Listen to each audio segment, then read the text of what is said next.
Thank you. The time for building a movement to put Labour into power couldn't be any more important than it is now. We're nearly at a decade of austerity and it hasn't solved the financial crisis. It wasn't the bitter pill that would make things better, it's just made everything more bitter. So the legacy of the third Tory PM to take office after his soon-to-be forgotten predecessors is that the rich have got richer and everyone else has been failed.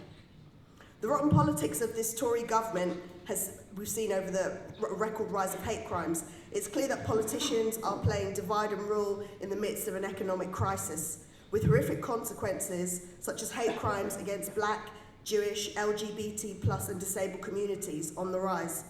If you create a hostile environment, send go-home vans around communities, you need to take responsibility for the hatred that fuels.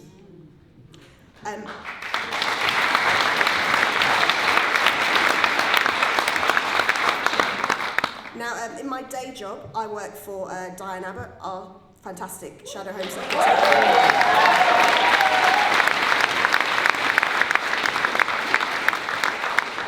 Diane has campaigned for decades for migrants, descendants like myself and many of us in this room, to be respected and valued. The shameful treatment of the Windrush communities, which we remember today on Windrush Day, the detainees in places like Yarl's Wood, and the thousands who have died attempting to get to Britain as refugees, expose the complete inhumanity at the heart of the Tory government. Now, this Tory government are hell-bent on keeping Nigel Farage and his ilk on board, because whilst the top 1% have become super rich, the bottom 99% pick up the bill and are made to fight each other for the scraps. It's in the DNA of austerity to use racism as a weapon of mass distraction. But it was not migrant workers or a refugee woman or a woman in a niqab that crashed the financial system. I'm proud to say that Labour under Jeremy Corbyn will stand with the many whilst the Tories will only continue to serve the few. And thanks to the leadership of Jeremy Corbyn and others on the front bench, we've banished to the history the control immigration mugs, which were a source of shame for so many of us.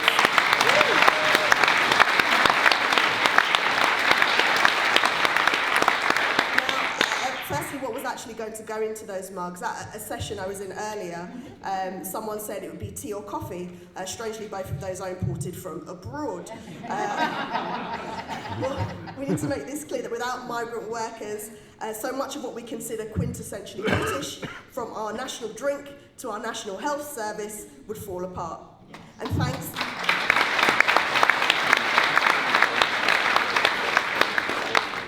And thanks to our new left leadership, Amber Rudd was forced to apologise and resign for the Windrush scandal. Now, this is the first time in my lifetime I have seen a government minister forced out and forced to resign for the way that she's treated members of the Black community. It's a positive case for immigration, not a control mug that will move us forward.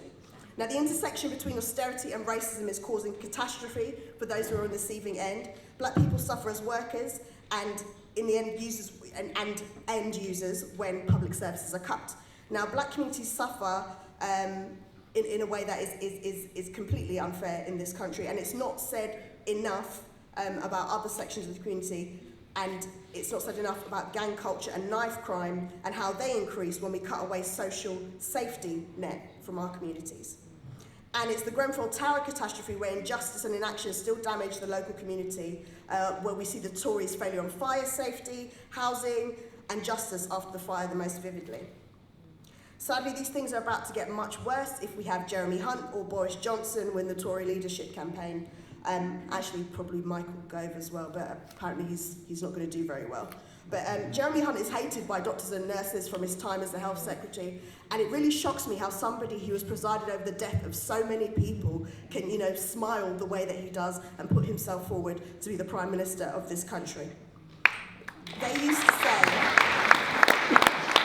People used to say that the sun never set on the British Empire. Well, in keeping with that tradition, the sun has never set on the countries that both Trump and Boris Johnson have insulted and denigrated.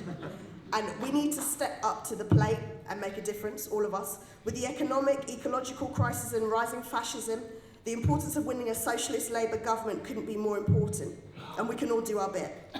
Today has been a really, really important day in the midst of a Tory leadership campaign for a PM who is white, pale, male and stale. And We have inspired and energised the very communities that the next Tory PM will target, the services that they will decimate, and ultimately we are building a movement that will put Jeremy Corbyn into number 10 as Prime Minister. Thank you.